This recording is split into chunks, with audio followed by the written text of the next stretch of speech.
berjumpa lagi. Assalamualaikum warahmatullahi wabarakatuh. Saya akan mengulas tentang membahas dan membongkar rahasia di balik rahasia. Alam wal kalam, rahasia di balik rahasia. Alam ada penunggunya, kalam ada yang punya. Jadi mari kita bongkar rahasia di balik rahasia. Sesuai dengan ayatnya, kalamnya yaitu al-insanu sirri wa innahu sirullah. Kata Allah, sesungguhnya akulah yang menjadi rahasia hidup manusia, dan manusia adalah menjadi rahasiaku, kata Allah. Maka itu dibalas dengan ayatnya, alastum birobbikum qalu bala, syahidnya. Kata manusia, betul, engkau adalah rahasiaku. Sesungguhnya aku adalah yang menjadi saksinya. Itulah jawabannya dari manusianya sendiri, adanya bahwa Allah yang merahasiakan dan Allah yang punya rahasia. Dan manusianya dalam kalamnya menjawab, alastum birabbikum qalu bala syahidna. Syahidna itu saksi. Kata-kata syahidnya itu adalah sebagai saksi. Betul, engkau adalah Tuhan kami dan akulah yang menjadi saksinya. Nah, jadi manusia udah siap belum jadi saksi? Saksinya saksi hidup, jangan saksi mati, gitu loh. Makanya rahasia di balik rahasianya hidup enak dan hidup senang. Rahasia di balik rahasianya hidup enak itu ada orang yang lagi bermain-main hidupnya, bermain ilmu lah, bermain hidup lah. Itu namanya orang terlena. Ada orang yang hidup enak tuh karena hidup bersyukurnya, karena hidup sudah menjalaninya. Contohnya dari hidup bersyukur, yaitu sesuai dengan dasarnya sholat aja. Itu inna sholati tanha anil fahsya'i wal munkar. Nah, jadi bisa menjaga perbuatan hidup dan keji, dan itulah namanya sudah menjalani. Dan pastinya sesuai janji Allah nantinya. La in syakartum la azidanakum wa la in kafartum innal adabi lasadid. Barang siapa yang pandai mensyukuri nikmatku, makanya akan saya tambah nikmatnya. Barang siapa yang mengingkari atas nikmatku, makanya akan mendapatkan siksa dan kejinya. Itulah rahasianya hidup enak.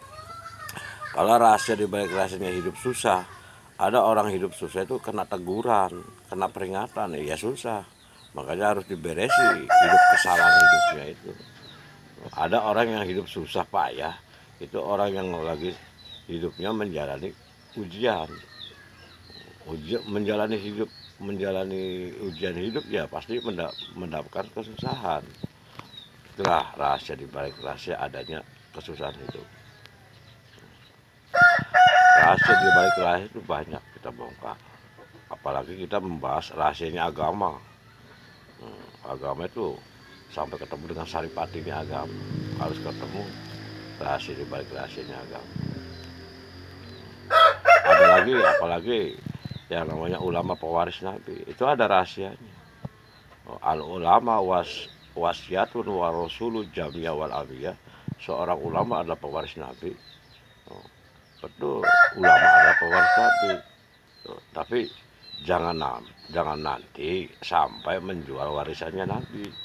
Kalau sudah sampai menjual warisannya Nabi, ya repot.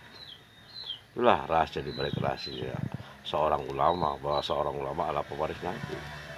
Boleh saja jadi pewaris Nabi, tapi jangan sampai menjual warisannya Nabi. Nanti hidupnya dari agama, bukan menghidupkan agama.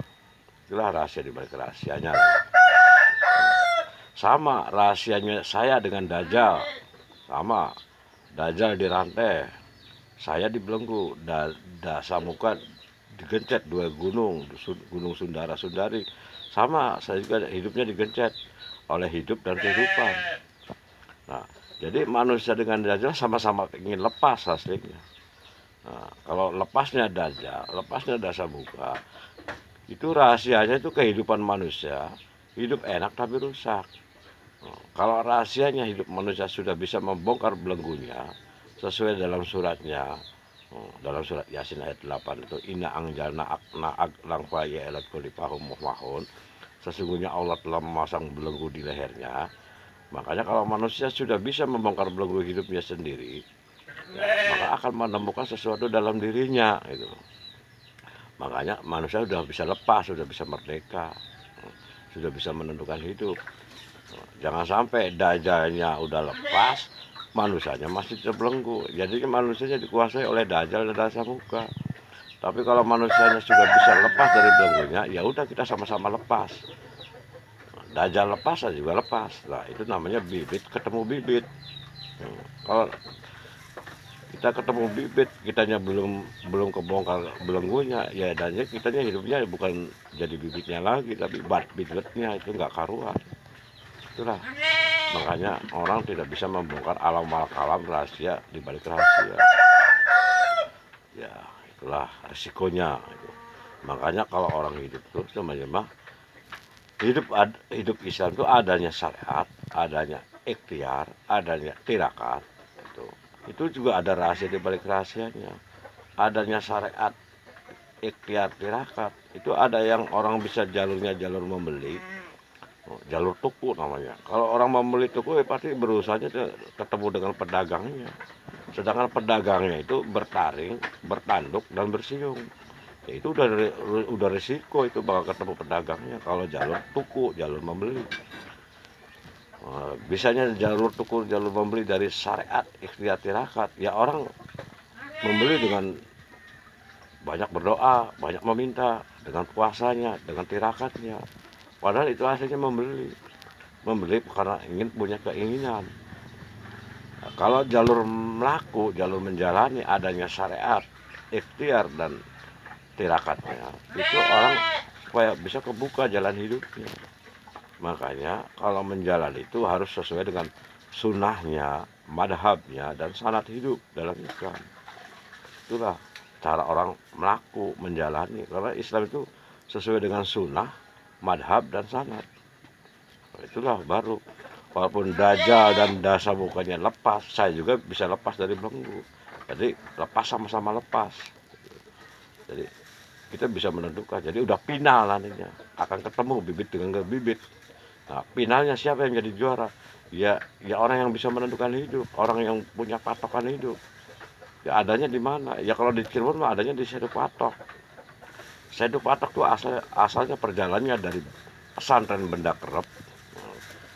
Terus adanya perjalanan Jati Peranjek, baru patokannya itu ya finalnya di Sedu Patok. Nah di situ nanti akan ketemu dengan dajal, dengan dasa muka yang gencat. Itulah perjalanan hidup, awal kalanya hidup. Biar kita paham dan kita mengerti. Ya, insya Allah kita sama-sama menjalani. Assalamualaikum warahmatullahi wabarakatuh.